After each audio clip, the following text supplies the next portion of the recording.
Hello everyone, in this lecture video, we'll be starting with module 4 of computer communication network, that is network layer protocols. In this part, we show how the network layer is implemented in TCP IP protocol suite. The protocol in the network layer have gone through a few versions. In this chapter, we concentrate on the current version v4. The first section discusses the IPv4 protocol. In first describes IPv4 datagram format. It then explains the purpose of fragmentation in a datagram. The section then briefly discusses option fields and their purpose in a datagram. The section finally mentions some security issues in IPv4. The second section discusses ICMP v4, one of the auxiliary protocols used in the network layer to help IPv4. First, it briefly discusses the purpose of each option. The section then shows how ICMP can be used as a debugging tool. The section finally shows how the checksum is calculated for an ICMP v4 message. The third section discusses the mobile IP, whose use is very increasing every day when people temporarily move their components from one place to another. The section first describes the issue of addresses a change in this situation. It then shows the three phases involved in the process. The section finally explains the inefficiency involved in this process and some solution. So, this is what we'll be learning. So, the network layer in the version 4 can be thought as a one main protocol and three auxiliary ones.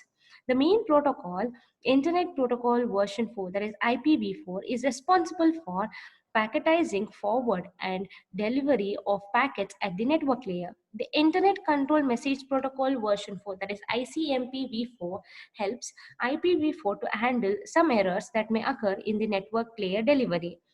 The Internet Group Management Protocol, that is IGMP, is used to help IPv4 in multiplexing, or it's multicasting. It helps in multicasting. The Address Resolution Protocol, that is ARP, is used to glue the network and data link layer in mapping network layer addresses to link layer addresses. The figure as shown in the slide shows the positions of these four protocols in the TCP/IP protocol suite. The IPv4 is an unreliable datagram protocol, a best effort delivery service. The term best effort means that IPv4 packets can be corrupted, be lost, arrive out of order, or be delayed, and may create congestion for the network. If reliability is important, IPv4 must be paired with a reliable transport layer protocols such as TCP. An example of a more commonly understood best effort delivery services is the post office. The post office does its best to deliver the regular mail but does not always succeed. If an unregistered letter is lost or damaged, it is up to the sender or would be the recipient to discover this. The post office itself does not keep the track of every letter and cannot notify a sender of loss or damage of one. The IPv4 is also a connectionless protocol that uses the datagram approach. This means that each datagram is handled independently and each datagram can follow a different route to the destination. This implies that datagrams sent by the same source to the same destination could arrive out of order. Again, IPv4 relies on a higher level protocol to take care of all these problems. This is what is TCP/IP protocol suite. Next is datagram format. In this section, we begin by discussing the first service provided by IPv4, packetizing. We'll show how IPv4 defines the format of a packet in which the data coming from the upper layer or the other protocols are encapsulated. Packets used by the IP are called datagrams. The figure in the slide shows the IPv4 datagram format. A datagram is a variable length packet consisting of two parts, header and payload, that is the data.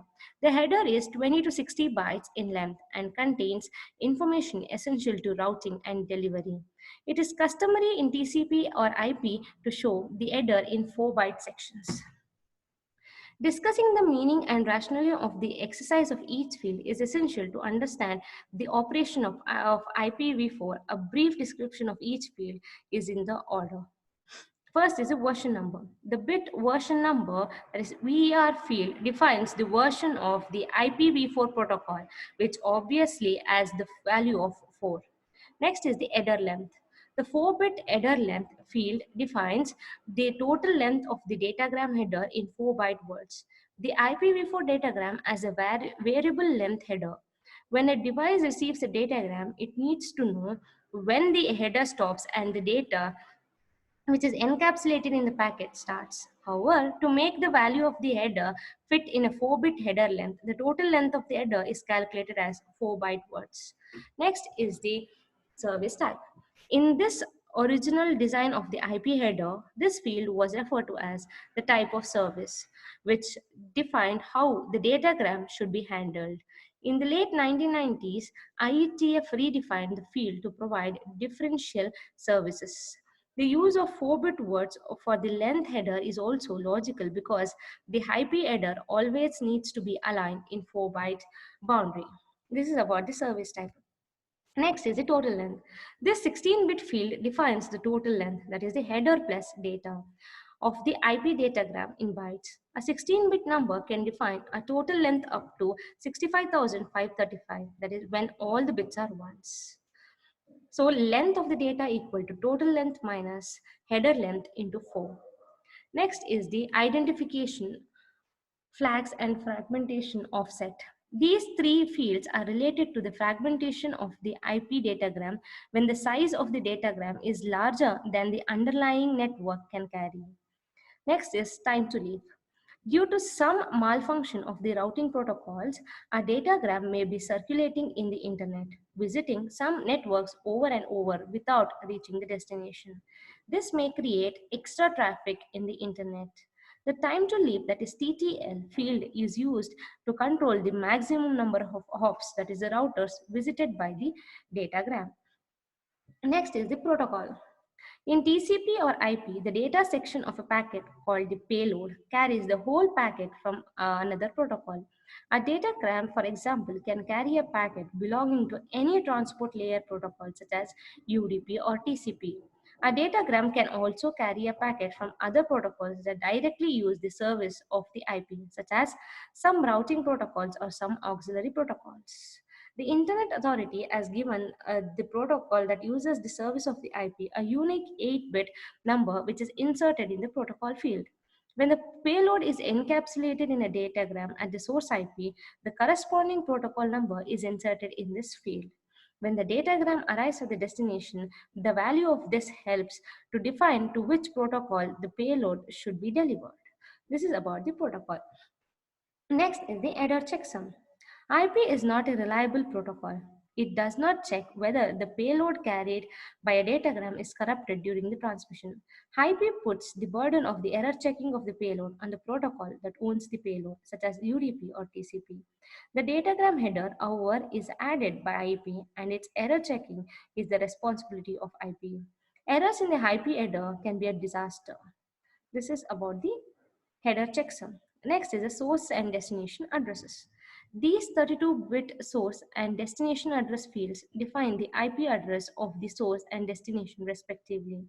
The source host should know its IP address. The destination IP address is either known by the protocol that uses the services of the IP or is provided by the DNS as DNS.